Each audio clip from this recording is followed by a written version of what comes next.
project. Okay, so now this is the Shopit folder. You can see that which is empty at this moment. I have opened that in my VS Code.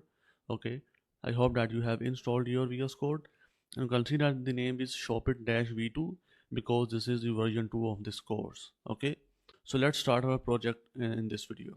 First of all, this is an empty folder. In that, I'm going to contain two more folders. One is called backend and one is called frontend. Okay, so in the backend, we will write all our backend code. Okay, and then we will create another folder with the name frontend in which we will create our React application. So these are the two main folders in which we're going to work for the front end and for the backend. So now, first of all, we will handle the backend in this project. Okay, the first couple of sections are only going to be backend only, and then we will start working on our front end and consume our backend API. In this section, first of all, we are going to set up our project. We will set up the Postman, we will connect to database, and we will write our first route or first API endpoint. And then we will start working on our products resource. So now you have two empty folders here. Now, first of all, we have to initialize our backend application. So for it, I will create a new terminal here. So terminal, new terminal. And now in that, you can see that I am in my Shopit v2 folder. I will type here npm init main npm initialize. I want to initialize this project, so I press here enter. So first of all, the package name. So I will call it a Shopit-v2 because this is the version 2 of this course. Press enter. Version is going to be 1.0.0. You can change that if you want. I will press enter. For the description, entry point is going to be app.js, which is going to be our main file. And then I will type here my name in the author. Okay, and now I type here, press here enter and clear the terminal, and you can see that I have here my package.json file for this project, where I have my project name, version, description. You can type here if you want, like e-commerce app. Okay, in this way you can type the description. Our main entry file is going to be this app.js. In the scripts we will write our scripts. Okay, and then this is author and this is the license. Okay, so this is our simple package.json file. Now first of all, let's install our packages.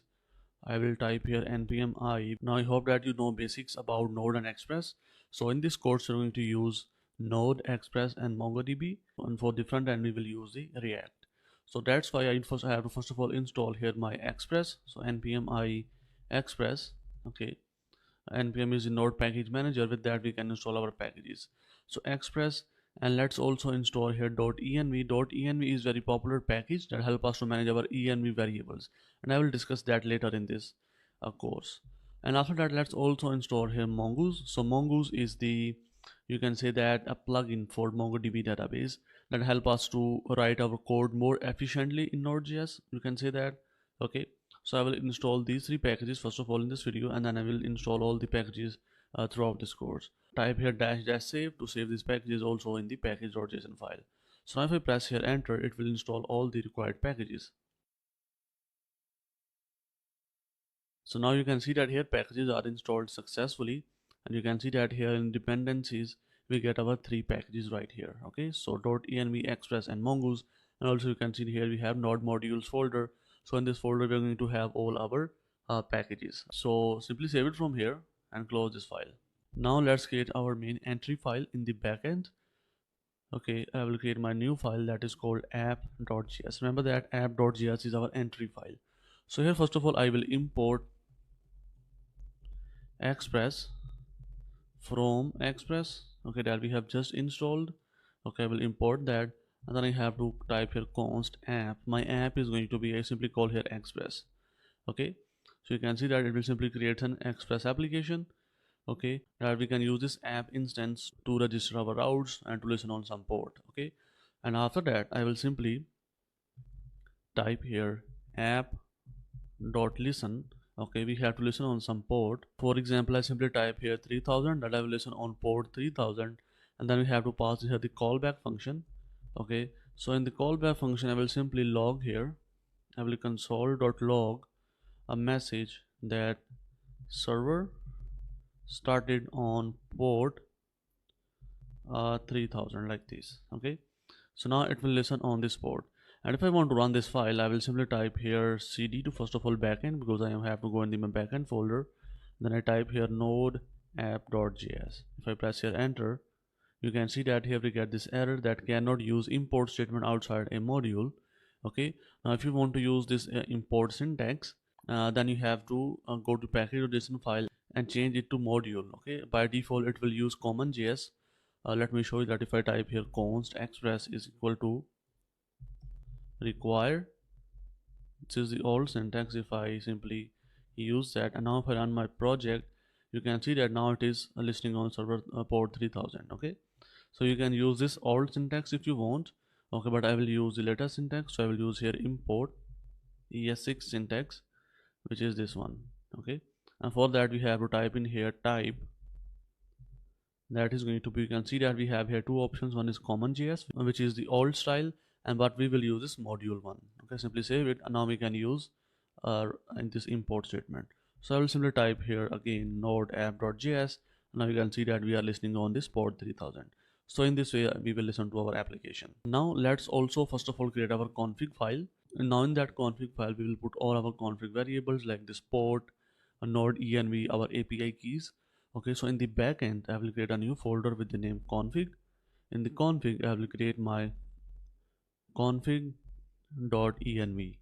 Okay, so env is environment variables, so we'll put all those in here. For example, in this case I will put here port, that is going to be 3000. Okay, so now this is the port 3000 that I have to use. Okay, and now to use this variable, I'll simply go to my app.js, and now I have to register this config file right here. And to register that, I will simply use here .env package that we have just installed. Okay, so before that we have to import from here .env. Okay, from .env like this. Okay, so now we can use this .env config. In that we can pass some options. So our first option is going to be path. We have to define here the path of the file that we want to use as our config file. So that is going to be backend. Remember, we are in the root, so we have to go in the backend, and then we have to go in the config, and then the file name is config.env like this. Simply save it, and now it will set the variables in this application, and then we can use that. And to use that, I will simply type here process.env.port, and this is the name of the variable that we have in our config file like this. Okay, so I simply copy it from here, and also I will add that right here. Save it, and now it will listen to this port and get the port variable from this config file. I will simply type here node app.js. If I press enter, you can see that here we get here server starting on port undefined. Because we are here in the backend folder, you can see that. And to handle that, I will simply go to the root folder. Then I will type here node backend/app.js, and now you can see that we get here port 3000. Okay, before that we were in our backend folder, so I will go to the root, and from the root I will run this file that is going to be backend/app.js.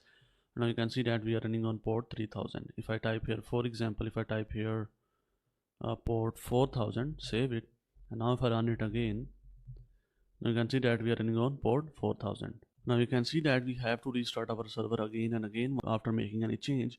So in my next video I will install a package that is called Nodemon. I hope that you know about that. If you don't know, we will set up our Nodemon in our next video. With that, we don't have to restart our application again and again.